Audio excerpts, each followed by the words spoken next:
Hey, it's day 3 coming up of the 14-day cellulite challenge.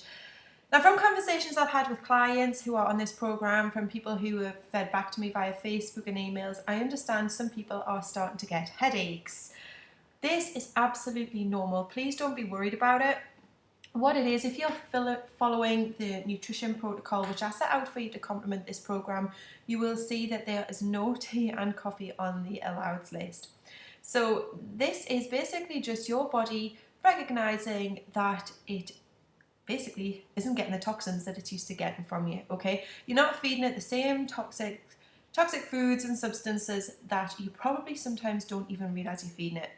Common offenders are tea and coffee, caffeine, sugar, wheat. Obviously, as we digest wheat, the body can't differentiate the difference between wheat and sugar. So even if you don't eat a lot of sugar, you might eat wheat products, and that's basically like sugar.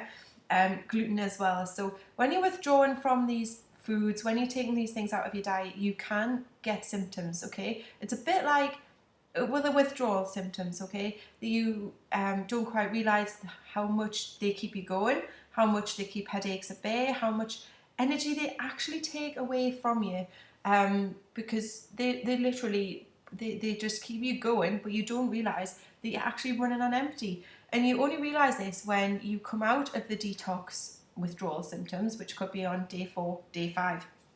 And what you'll find is you'll have gone through that process of feeling tired, having no energy, feeling literally rubbish, to feeling amazing. You'll feel energized, you'll sleep better, you'll wake up better in the morning. You will just start to feel really good about yourself. And this is what I'm trying to hammer home with you with this nutrition, okay? What we put into our bodies will 70% determine the results that we get out of this, okay? And this is why I've set out the nutrition protocol, where I've given you the rules and the guidelines, because just giving you some exercises alone isn't going to deliver results. You're not going to get the results out of a 14-day program by eating what you want, eating how you normally do, if you're not going to change what you're putting into your body.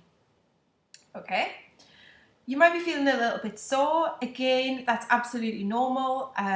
Depending on how much exercise you're doing, or what exercise you're doing on a daily basis, if any at all, that could determine how sore you are. You might be feeling absolutely fine. Great if you are. I've enclosed in this email the next set of exercises for you to complete tomorrow, which is Wednesday. Tomorrow is very similar to day 1, so there's nothing new in there for you. You'll recognise the exercises that you did yesterday. Now, also something I really need to highlight is this. I had a few questions yesterday, a few comments, a few posts, a few emails, all asking me questions about different types of food. Now, if you go back and revisit the documents that I sent to you before this program started, I think they came out on Saturday. In there's a nutrition protocol telling you a list of foods that you should be eating, what you should be avoiding and why you should be avoiding them, and also what foods you should be eating with every meal.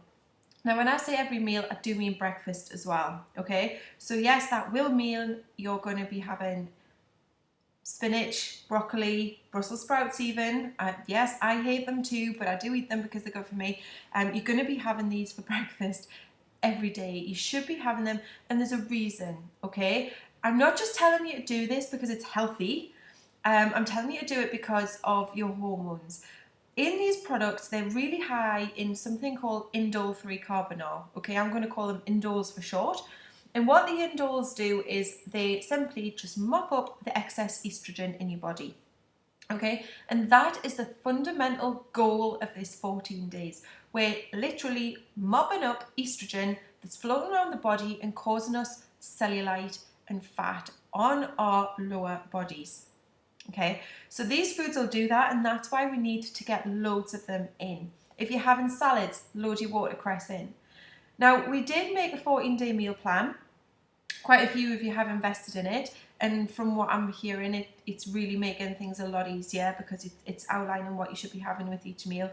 And you know, I think it can take confusion away from getting lost. But if you haven't, that's fine. If you haven't, it's still really important that you revisit those foods on a daily basis and make sure that you keep them varied as well. Don't just fall into a pattern of eating the same thing every day for 14 days. You're going to get bored and you're going to want to give up. So vary it, okay? For example, steak and eggs for breakfast with spinach and broccoli, or kale and broccoli. That's my favourite breakfast in the world. For lunch, what about salmon with broccoli, cauliflower, asparagus and green beans? What about for dinner?